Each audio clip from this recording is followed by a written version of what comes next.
On va maintenant faire le lien entre la notion de gradient et la notion de minimum ou maximum. Alors, on prend une fonction f de deux variables. Et donc, je vous rappelle qu'on dit que f a un minimum local en un certain point x0, y0. Ça signifie qu'il existe un disque D, donc centré en ce point, de rayon évidemment non nul, tel que pour tous les éléments de ce disque, la valeur est plus grande que la valeur en x0, y0. Donc on a bien écrit que toutes les valeurs sont plus grandes que la valeur en x0, y0, mais attention, c'est local, c'est seulement sur un petit disque centré autour de x0, y0. Alors on va définir de la même façon ce que c'est qu'un maximum local. C'est exactement la même définition, sauf qu'évidemment on renverse l'inégalité, c'est-à-dire toutes les valeurs prises sur notre disque sont inférieures ou égales à la valeur en x0, y0. Et maintenant on rassemble la définition minimum et maximum local en la notion de extrémum local.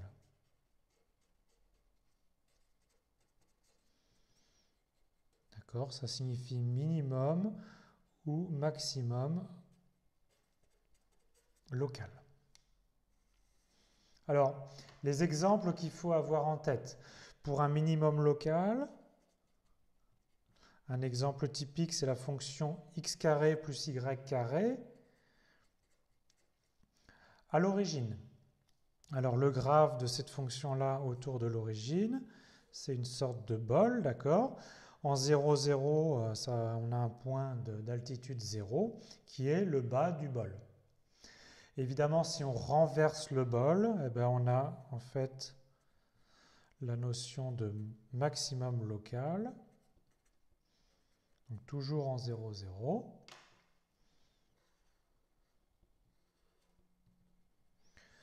Et donc, le sommet du bol, à une altitude ici 0, correspond bien à un maximum local.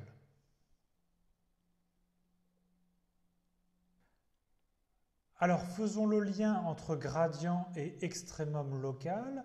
Le lien est donné par la proposition suivante.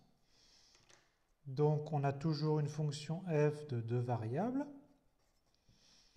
Et je suppose qu'en x0, y0, c'est un extrémum local. D'accord? Donc je vous rappelle, c'est soit un minimum local, soit un maximum local. Alors, le gradient, en fait, en ce point, est le vecteur nul.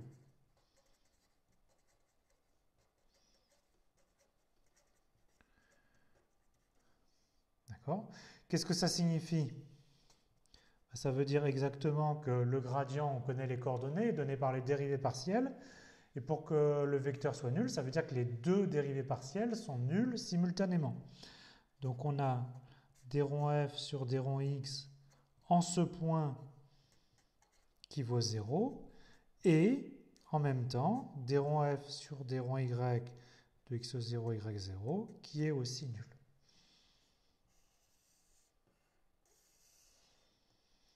Donc ça ne nous dit pas, ça nous donne une condition. Si on a un extrémum local, c'est-à-dire si on a un minimum, les deux dérivées partielles s'annulent. Si on a un maximum, les deux dérivées partielles s'annulent. Ça ne nous donne pas une équivalence et ça ne nous distingue pas non plus si c'est un minimum ou un maximum. Alors, je vous fais la justification géométrique, c'est-à-dire une sorte de preuve géométrique. Je le fais dans le cas d'un maximum local. Donc je trace ici le graphe de f. Je suppose qu'il y a un maximum local en x0, y0. Donc je dessine les coordonnées, les deux axes ici, X, Y. Donc on a un maximum local ici, donc on a dit au-dessus du point X0, Y0. Et ce que je vais faire, c'est que je vais découper ma surface selon une tranche. Donc je fixe la valeur Y0 et je regarde ce qui se passe au-dessus de la tranche où Y est fixé à Y0. Et donc à ce moment-là, je coupe mon graphe de f selon une courbe.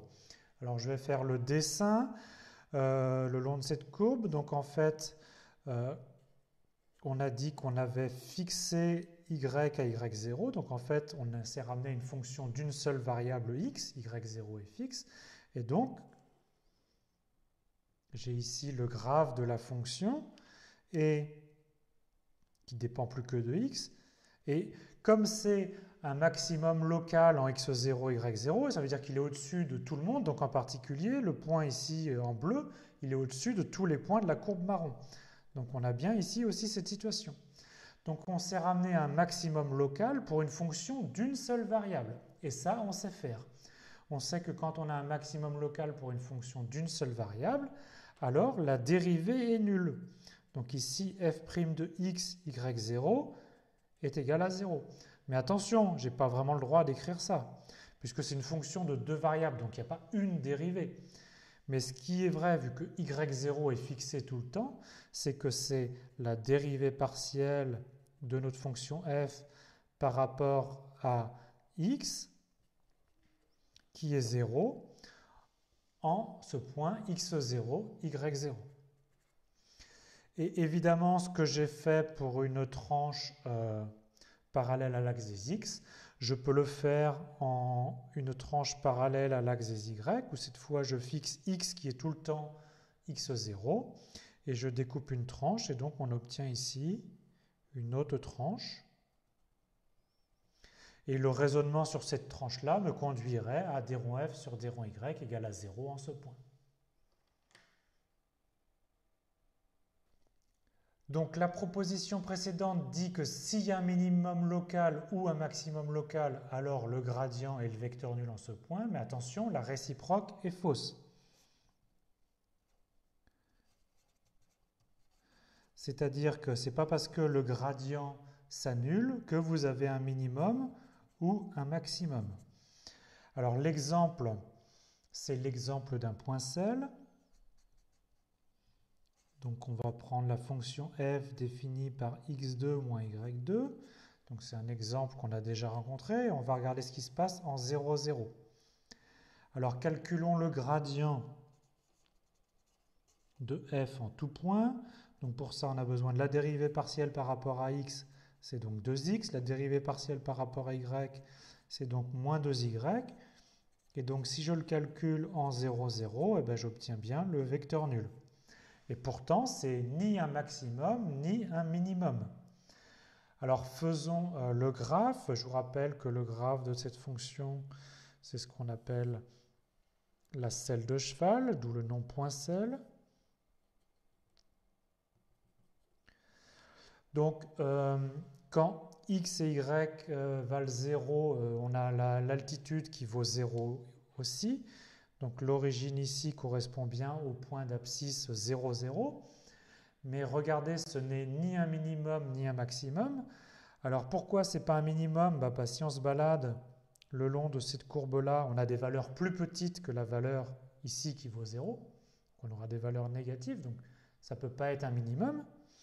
Mais si on se balade le long de cette courbe-là, on a des valeurs qui sont au-dessus de la valeur de notre point, et donc ce n'est pas non plus un maximum.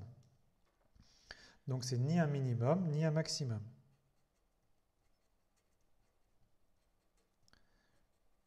Donc ici c'est ce qu'on appelle un point selle. Donc ça c'est le graphe de la fonction f dans R3. J'en profite pour vous dessiner les lignes de niveau.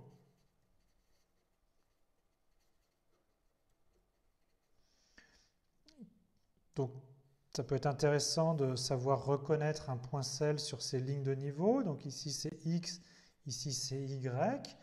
Le niveau f égale 0 en fait conduit à l'union de deux droites. On factorise x moins y, facteur de x plus y. Donc ici on a le niveau 0. Et pour des niveaux positifs, des valeurs positives du niveau, en fait on aurait ici deux branches d'hyperboles. Et puis, selon les différents niveaux, on a des hyperboles qui s'éloignent. Et pour les niveaux négatifs, c'est pareil, mais dans les autres zones, voici des niveaux pour des valeurs négatives.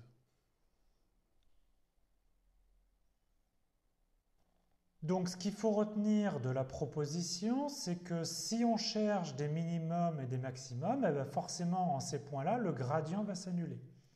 Donc pour chercher des minimums et des maximums, on cherche quand même d'abord là où le gradient s'annule. Ça ne nous garantira pas à 100% que ça marche, mais au moins c'est parmi ces points-là.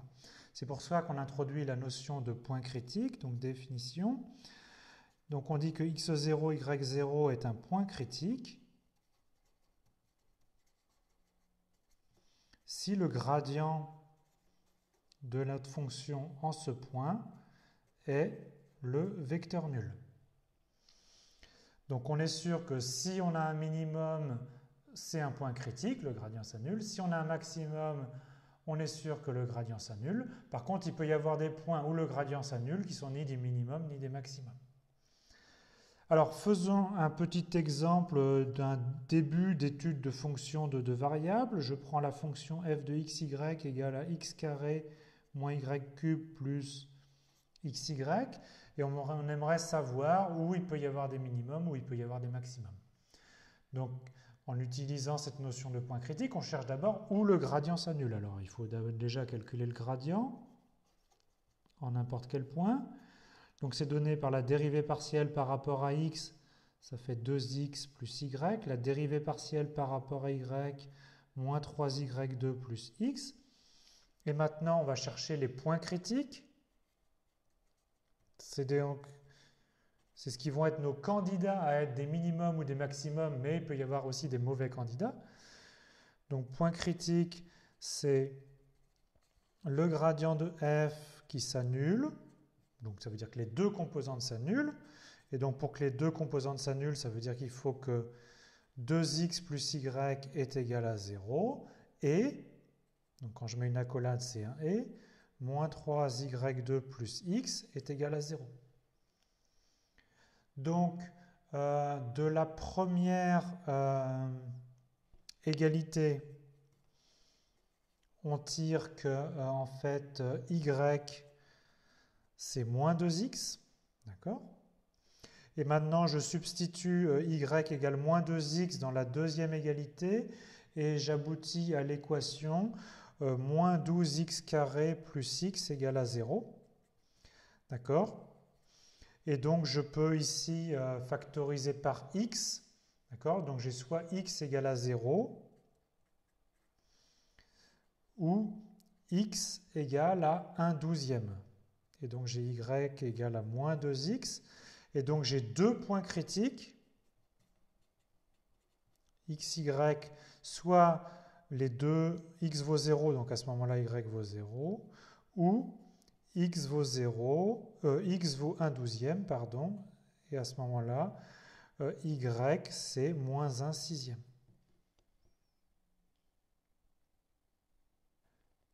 On a donc trouvé deux points critiques qui sont des candidats à être des minimums ou des maximums. Alors on va voir si c'est le cas. Donc on a à étudier la situation autour du point 0, 0 et aussi la situation en 1/12, moins 1/6. Alors commençons par le point 0, 0. Ben, en fait, c'est ni un minimum ni un maximum. C'est en fait un point sel, comme on avait vu tout à l'heure. On peut le prouver. Donc tout d'abord, en 0, 0, la fonction elle vaut 0. D'accord ? Et maintenant, on regarde ce qui se passe. On fixe x égale à 0. Et par contre, on s'autorise à faire varier y. Quand x égale à 0, que vaut la fonction? Ça donne juste moins y cube. Maintenant, si on prend une valeur y petite mais positive, ben, moins y cube est donc négatif, donc on est en dessous de 0, donc ça ne peut pas être un minimum. Mais si on prend une valeur y négative, moins y cube devient positif, et donc ça ne peut pas être un maximum, puisqu'on a trouvé des valeurs au-dessus. Donc c'est ni un minimum, ni un maximum, et en fait c'est un point sel. Alors en 1/12e moins 1/6e, alors en fait il y a des techniques pour savoir si c'est un minimum ou un maximum, et il se trouve ici que c'est un minimum local. Alors pourquoi est-ce que je ne vous explique pas comment faire? C'est pas que c'est pas très compliqué, ça fait quand même intervenir les dérivées secondes, mais surtout ça ne nous intéresse pas parce que c'est valable uniquement pour les fonctions de deux variables. Et moi, ce que j'essaie de vous expliquer, c'est des choses qui se généralisent à des fonctions de n'importe quelle variable, parce que plus tard, on aura des fonctions de centaines de variables. Donc il se trouve ici que c'est un minimum local, d'accord, mais on n'a pas encore les outils pour le faire. Je termine en vous dessinant en fait les lignes de niveau de cette fonction-là. Les lignes de niveau ont cette allure-là, donc on a ici l'axe des x, ici l'axe des y. En fait, ça c'est la ligne de niveau où f est égal à 0. Et puis on a des lignes de niveau qui font le tour, comme ça.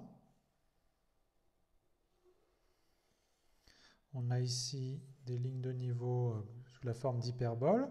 Et ici, on a des ovales qui deviennent de plus en plus petits. Donc ici, c'est notre point 0, 0. Vous reconnaissez l'allure d'un point sel, comme on avait vu tout à l'heure, qui a ni un minimum ni un maximum. C'est ce qu'on a redémontré ici par le calcul. Et ici, c'est le point en fait 1/12e moins 1/6e, d'accord, qui correspond à un minimum local. Donc là, c'est comme une cuvette, hein, si vous avez une carte topographique ici, on est dans le creux, d'accord, on est au fond de la cuvette. On termine par un bilan en dessin et des remarques fondamentales pour la suite. Alors on va faire le dessin de différentes situations. Tout d'abord le dessin d'un minimum local typique. Donc on a vu que c'était x2 plus y2. Le graphe 3D, c'est celui d'un bol. Et donc l'origine 0, 0, ça correspond au fond du bol. Si on dessine les lignes de niveau, donc dans le plan XY, alors on a ici l'origine 0, 0, et les lignes de niveau sont en fait des cercles concentriques centrés sur l'origine. Et maintenant le gradient, alors on sait que le gradient, il indique la direction de la plus forte pente, donc là on a le minimum à l'origine, et donc le gradient, il est perpendiculaire aux lignes de niveau, et là il s'échappe de l'origine. Donc le gradient, c'est ici des vecteurs qui sont radiaux et qui s'écartent de l'origine.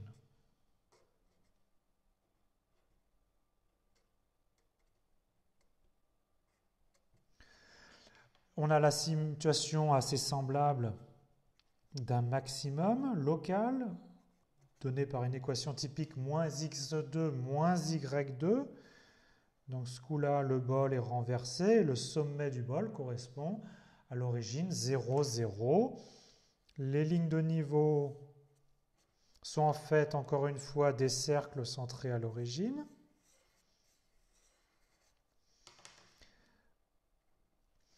Mais cette fois-ci, le gradient toujours, il pointe vers la ligne de plus forte pente. Et le maximum est ici à l'origine. Donc là, le gradient, il est toujours perpendiculaire aux lignes de niveau. Donc c'est encore des vecteurs qui sont radiaux, mais ce coup-là, ils sont rentrants. Et enfin, il y a le cas qui nous embête un petit peu, mais qui arrive. C'est le cas d'un point sel du type x2 moins y2, donc qui est donc un point sel qu'on appelle aussi un col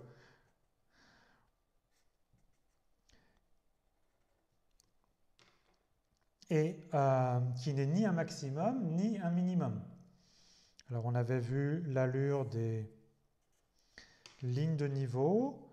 On a ici deux droites, c'est le niveau f égale à 0, et puis ensuite différentes paraboles. Et là, le gradient, ça dépend. Il y a des côtés où le gradient il est sortant. D'accord. Et puis, dans les deux autres zones, à ce moment-là, il est rentrant.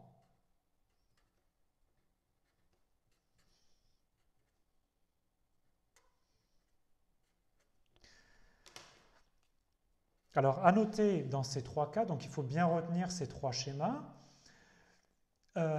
Il faut noter donc le gradient, il pointe vers la ligne de plus forte pente, donc vers les plus hautes valeurs. Par contre, à l'origine, ici, dans ces trois cas, on a des points critiques, le gradient est nul. Donc ici, le gradient, c'est le vecteur nul. D'accord?